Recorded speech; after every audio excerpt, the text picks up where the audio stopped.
Voilà, donc en avant-première pour vous aujourd'hui, une présentation des premiers résultats de notre observatoire de branche sur la négociation en matière de formation professionnelle et employabilité. L'enquête a été menée donc cet été, enfin elle est en cours de finalisation. Elle a une vocation exhaustive, hein. C'est-à-dire que, voilà, après s'être mis en relation et en accord avec la DGT, la DGEFP, sur le périmètre de ce que nous voulions faire, hein. Donc on a examiné je pense, tous les accords conclus et publiés, hein. Donc 112 accords sur la période couvrant 107 branches professionnelles.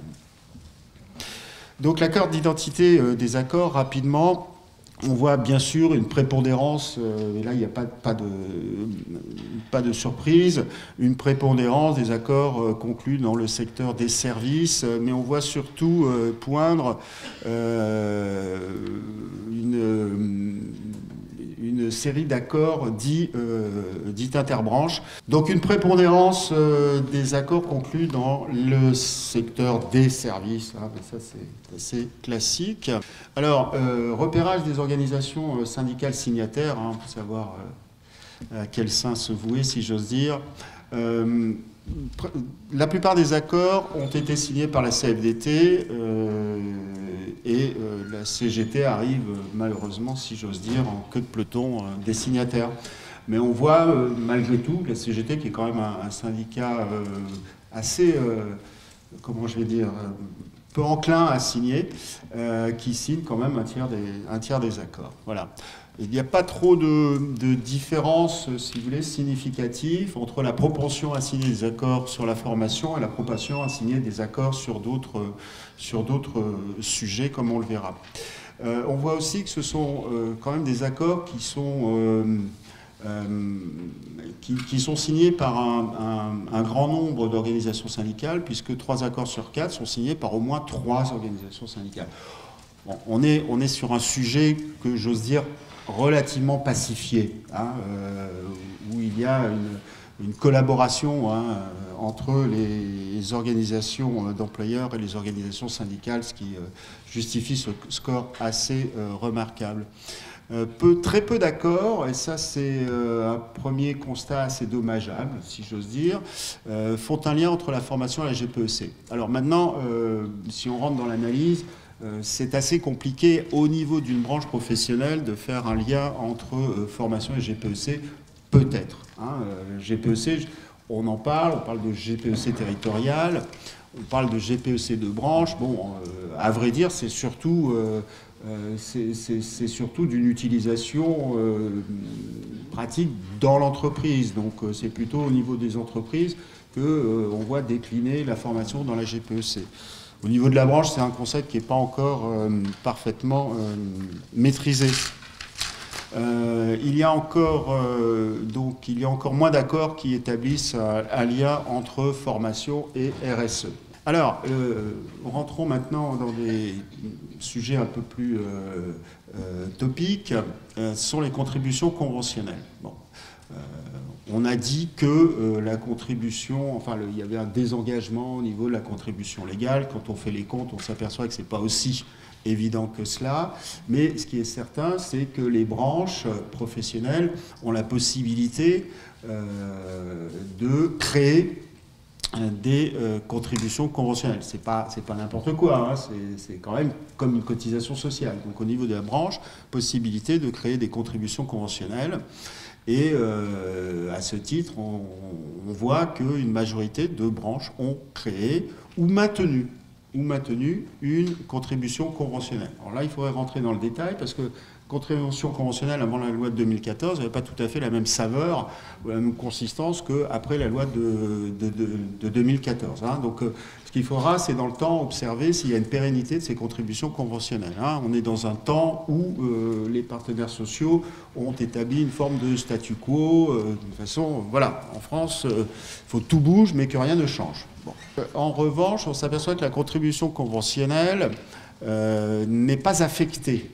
Alors affectée ou fléchée, hein, c'est-à-dire que Il n'y a pas une destination fixée par les partenaires sociaux pour cette contribution conventionnelle.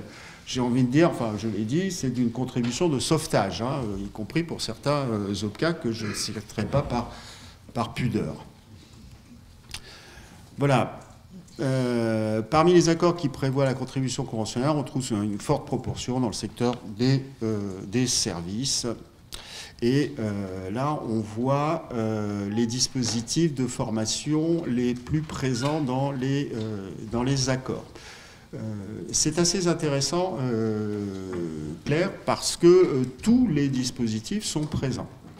Avec une forte prépondérance, je rappelle qu'on est après 2014, une forte prépondérance évidemment sur le CPF. Vous savez, ces accords ont, je dirais, pour premier objectif d'être pédagogique ou du moins informatif. Hein. On a vu ça déjà en 2004, on a les accords de branche qui sont des espèces de copier-coller soit de l'ANI, soit de dispositifs légaux. En même temps, ça permet de descendre au niveau des entreprises, des dispositifs qui restent quand même au perché, si j'ose dire. Donc, une grande majorité des accords une grande majorité traite du compte personnel de formation, ce nouvel objet de formation assez remarquable. 2/3 des accords analysés traitent des obligations de l'entreprise, donc sur l'établissement du plan de formation, dont je rappelle qu'il a disparu dans le Code du travail, donc un phénomène, un effet retard, et l'organisation du dialogue social. Bon, on a observé, une fois qu'on a dit ça, qu'une forme de pauperisme dans les dispositifs qui traitent de ce sujet.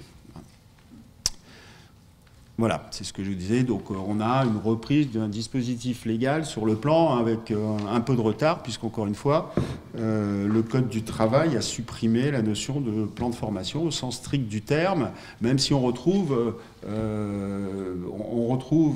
le terme plan de formation dans l'affectation des fonds collectés. Hein. Mais aujourd'hui, on parle plutôt de programme, enfin, on parle plutôt, le législateur, le Code du travail évoque la notion de programmation pluriannuelle. Hein. Donc on casse le rythme annuel du plan pour s'inscrire dans une démarche à moyen terme qui, de mon point de vue, a plus de sens, mais on peut en discuter. On peut discuter de tout, d'ailleurs. Hein. Deuxième sujet, c'est la professionnalisation. Bon, plus de 3/4 des accords traitent de la professionnalisation. La professionnalisation, ce n'est pas un dispositif issu de la loi de 2014, c'est un dispositif maintenant qui est en rythme de croisière. Ce qui est intéressant dans la professionnalisation, ce qu'il faudra voir, c'est est-ce qu'on a une définition stricte des publics prioritaires, des actions prioritaires en matière de professionnalisation, comme on devrait ou on pourrait l'avoir en matière de CPF. Et là, on se rend compte, une fois de plus, qu'on a quand même beaucoup... Alors, pas parler de caractère indigent, mais voilà, ça manque d'originalité. Enfin, il faut aller plus loin. Hein, il faut que les branches, au lieu de reproduire stricto sensu la loi, aillent dans le détail. De quoi avons-nous besoin? Qui faut-il favoriser à travers la professionnalisation? Pour quel métier? Quel dispositif? Quel forfait, hein, en termes de financement? Donc là, il y a une matière dont les branches ne s'empare pas, enfin tout du moins de mon point de vue. Hein, il y a comme on dirait, il y a des marges de progrès. Bon, le CIF est traité, mais alors là, beaucoup plus classiquement. Il n'y a pas, là pour le coup, il y a très peu d'innovation. Pourtant, il y a un sujet sur le congé individuel de formation. Alors qui vient peut-être maintenant un peu en concours avec le CPF, donc je pense qu'il est sans doute important aujourd'hui, puisque les deux dispositifs coexistent et que les partenaires sociaux n'ont pas voulu que l'un disparaisse au profit de l'autre, il va bien falloir dire à quoi chacun d'entre eux sert. Hein. Ce n'est pas la même chose, donc il y a un effort là aussi de réappropriation du congé individuel de formation. Hein. Bon, voilà, moi, à titre personnel, je trouve un petit peu dommageable qu'on ait saupoudré 0,2 sur du CPF et qu'on garde 0,2 sur du CIF. Peut-être un moyen de faire un 2 en 1, mais voilà. Probablement que les branches ont intérêt alors, à rapprocher les dispositifs ou à dire à quoi l'un sert à l'autre, sachant qu'aujourd'hui, si vous voulez faire un congé individuel de formation, le FONGECIF va vous demander de mobiliser vos droits au CPF. Voilà, ce qui veut bien dire que c'est un peu le même objet. Bon. La fonction tutorale est bien mise en valeur. Hein. Encore une fois, ça c'est un dispositif qui n'est pas issu de la loi de 2014. Hein. Le Khomri l'a un peu généralisé, mais les branches se l'approprient, notamment en termes de financement. De formation, alors j'aime pas dire le métier de tuteur, ça n'est pas un métier, hein, c'est une mission qui mérite d'être valorisée, hein, et les accords de branche font des choses assez remarquables là, pour le coup hein, dessus. Alors la validation des acquis de l'expérience, on a quand même le sentiment que les branches ont du mal avec la VAE. D'ailleurs, je crois que tout le monde a du mal avec la VAE. Et là aussi, là, il y a une... Voilà, moi, je milite... j'ai fait des formations sur la VAE il y a déjà 10 ou 15 ans. C'est un dispositif qui mérite... Enfin, c'est un dispositif ouais, qui mérite d'être mis en valeur, hein, sincèrement, mais il faut des outils, il faut des méthodes, et là, pour l'instant, on n'a pas grand-chose de pertinent au niveau des branches, hein, sachant qu'on ne peut pas déroger à la définition légale de la VAE. Voilà. Pour le bilan de compétences, c'est la même chose, ce sont des dispositifs légaux, il n'y a pas grand-chose, sinon, j'allais dire un rappel à la loi, non, un rappel de la loi. Hein. Et là aussi, je dirais que le constat global de tout ça, c'est que, je vais le dire sans animosité, mais je trouve que les partenaires sociaux, Mathieu, tu diras ce que tu en penses, voilà, manquent, comment dirais-je, il manque un petit peu de pertinence, hein, ne sont pas appropriés complètement le sujet. Moi, je pense que tous ces dispositifs sont dans la loi, ils existent, chacun a sa raison d'être. Je dirais que c'est à chaque branche de se les approprier pour avoir une vraie construction, hein, on parlait de parcours, une vraie construction, mais il faut que les branches viennent en aide aux individus, aux salariés, voire à ceux qui sont en transition professionnelle, hein, c'est le terme pour dire chômeur, et viennent en aide aussi aux entreprises. Hein. Voilà, comment on fait une co-construction, CEP, entretien professionnel. On a quelques accords sur l'entretien professionnel qui disent des choses assez remarquables, mais peu. Voilà. Donc le conseil en évolution professionnelle, pas... très peu pris en compte au niveau des branches. Hein. Logique. Voilà. Est-ce que les branches, et je vous rappelle que dans les missions qui étaient fixées aux branches en matière de formation, il y a définition des priorités, hein, définition des priorités et définition d'objectifs. Un tiers des branches fixent des objectifs clairement définis en matière de formation professionnelle.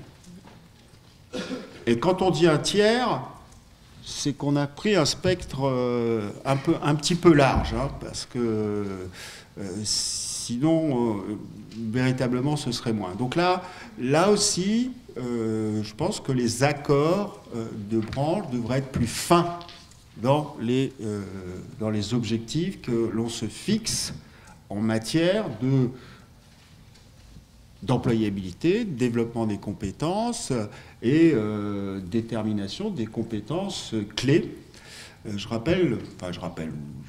Dans l'ANI de 2013, hein, qui sert de substrat à la loi de 2014, il a été fixé comme mission aux OPMQ, Alors, les OPMQ, ce sont les observatoires prospectifs des métiers et des qualifications. Hein.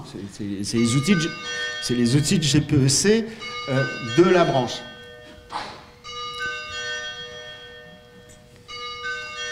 Et il a été fixé aux OPMQ une nouvelle compétence, c'est la détection des compétences clés. Des compétences clés. Alors, personne n'en parle, tout le monde parle de développement des compétences, mais en fait, on a très peu, finalement, de compétences qui sont définies au niveau d'une branche professionnelle. Alors, à travers les CQP, on voit hein, l'émergence de ces compétences, mais les OMPQ deviennent des OMPQC, c'est-à-dire avec la question de la compétence. C'est quoi une compétence? De quelle compétence a-t-on besoin, etc. Bon. Donc là, ça manque encore un petit peu de clarté, de pertinence, je dirais, d'innovation et d'ambition sur ces sujets. Alors, parmi les objectifs les plus fréquemment cités, le premier, c'est le développement de la qualification. Bon, ça devient presque un truisme de le dire, mais tant mieux. Là, il y a une vraie volonté partagée de qualifier les gens qui doivent travailler. Les qualifier, et les qualifications au niveau des branches, on l'a dit, c'est essentiellement les CQP. Donc, les CQP, il y en a, combien? Il y en a 1400, je crois, aujourd'hui. J'en ai 17. Moi. Toi, tu en as 17. Ouais, voilà, je sais pas, il y en a un certain nombre, mais il y en a encore peut-être 10 fois plus à inventer. Hein, c'est ça hein? Ouais. Bon, donc développement de la qualification. Et la qualification, on l'obtient par la formation, mais on l'obtient aussi par la validation des acquis de l'expérience, hein, puisque... Oui. Ça correspond à quoi? C'est des pourcentages? Oui, ce sont des pourcentages. Oui, mais vous avez raison de dire, hein, c'est pas encore finalisé, donc nos tableaux, voilà, il manque encore... Non. C'est tout est exprimé en pourcentage. Alors, ceci étant dit, comme je vous rappelle qu'on a examiné 112 accords, donc voilà, s'il y a 22%, ça doit représenter 23 accords, à peu près. Hein. Bon.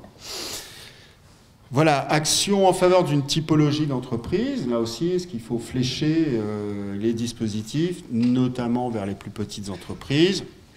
L'égalité entre les femmes et les hommes arrive en bonne place. Santé, sécurité au travail.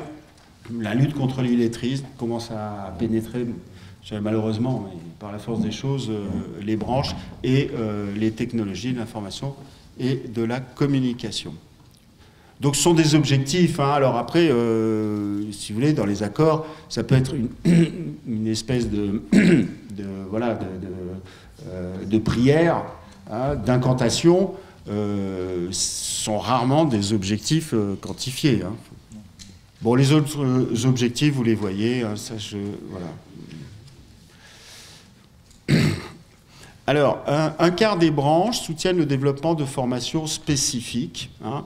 C'est-à-dire qu'on va identifier des formations en tant que telles. Hein. Donc, là, c'est plutôt... voilà, il y a un petit quart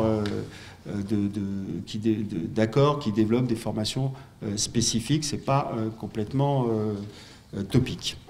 Voilà, les typologies des formations en nombre d'accords. Alors là, c'est en nombre d'accords. Donc on a les formations métiers, les formations transverses et modalités de pédagogie innovantes qu'on a pu repérer. Un des sujets les plus importants en matière d'accord sur la formation, c'est la détermination des publics prioritaires. Hein, ça, depuis 2003, et notamment à travers la professionnalisation, on a vu apparaître la notion de public prioritaire. Donc ça aussi, c'est un sujet, alors soit ça peut être la tarte à la crème, hein, on définit à peu près tout et pas n'importe quoi, mais tout le monde est prioritaire, ce qui fait qu'à la fin, peu le sont, si je puis dire. Donc on a seulement, je dis seulement, un tiers des branches qui identifient des publics prioritaires de formation. Hein. Public prioritaire de formation, c'est fléchage des fonds vers ces publics prioritaires. Alors après, on va retrouver dans les publics prioritaires les publics classiques, les salariés les salariés les moins qualifiés, les salariés fragiles, plus éloignés de l'emploi, travailleurs handicapés, âgés, jeunes, femmes, hommes, enfin, voilà, à peu près tout. Alors pour finir, et donc là, malheureusement, je n'en dirai pas plus, je vous renverrai directement à l'Observatoire. Donc nous avons essayé de repérer quelques-unes des dispositions particulièrement innovantes dans les accords. Et là, je dois avouer que ça n'a pas été une divine surprise, mais quand même, on a quelques perles qui montrent que quand les partenaires sociaux ont de l'ambition, ils sont bien soutenus, ils sont en capacité, encore une fois, de produire de la norme juridique de qualité. La norme juridique de qualité, c'est pas simplement que les textes soient bien écrits, c'est déjà pas mal, mais voilà, avec des choses innovantes. Et ce qui va vous faire plaisir, c'est que parmi les choses innovantes, le développement de l'interbranche, oui, une transversalité des formations, le fait que voilà, on travaille aujourd'hui dans une branche, mais la plupart des métiers sont transverses ou sont à inventer. Donc il faut aller vers le développement de l'interbranche. L'interbranche, c'est notamment, Claire l'a dit, les CQPI. Les CQPI, mais pas que. Il y a un certain nombre de dispositifs qui ont été repérés. Il y a certains accords qui sont extrêmement explicites sur l'organisation, le pilotage de la formation, de la politique de formation par la branche, qui permettent d'identifier qui sont les acteurs et quels sont leurs rôles, le rôle de la CPNE, le rôle de l'Observatoire, le rôle de l'OPCA. C'est assez intéressant. Le lien évident qu'il doit y avoir entre formation, qualification et classification. Alors le sujet est un peu délicat, nous on le voit dans la branche formation où précisément on ne souhaite pas qu'il y ait de relation entre le niveau de qualification de l'individu et l'emploi occupé. Bon, mais ça c'est un sujet un petit peu sensible. Le cadre conventionnel pour les entreprises et les salariés.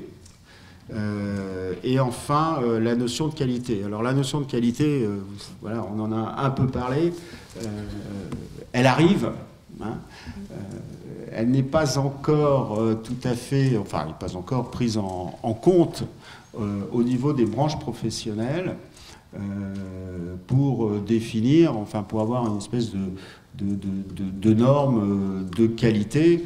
Il est clair que de plus en plus, ce sera sans doute le rôle des branches, il va y avoir un diptyque qui va s'instaurer entre qualité et qualification, sans mauvais jeu de mots.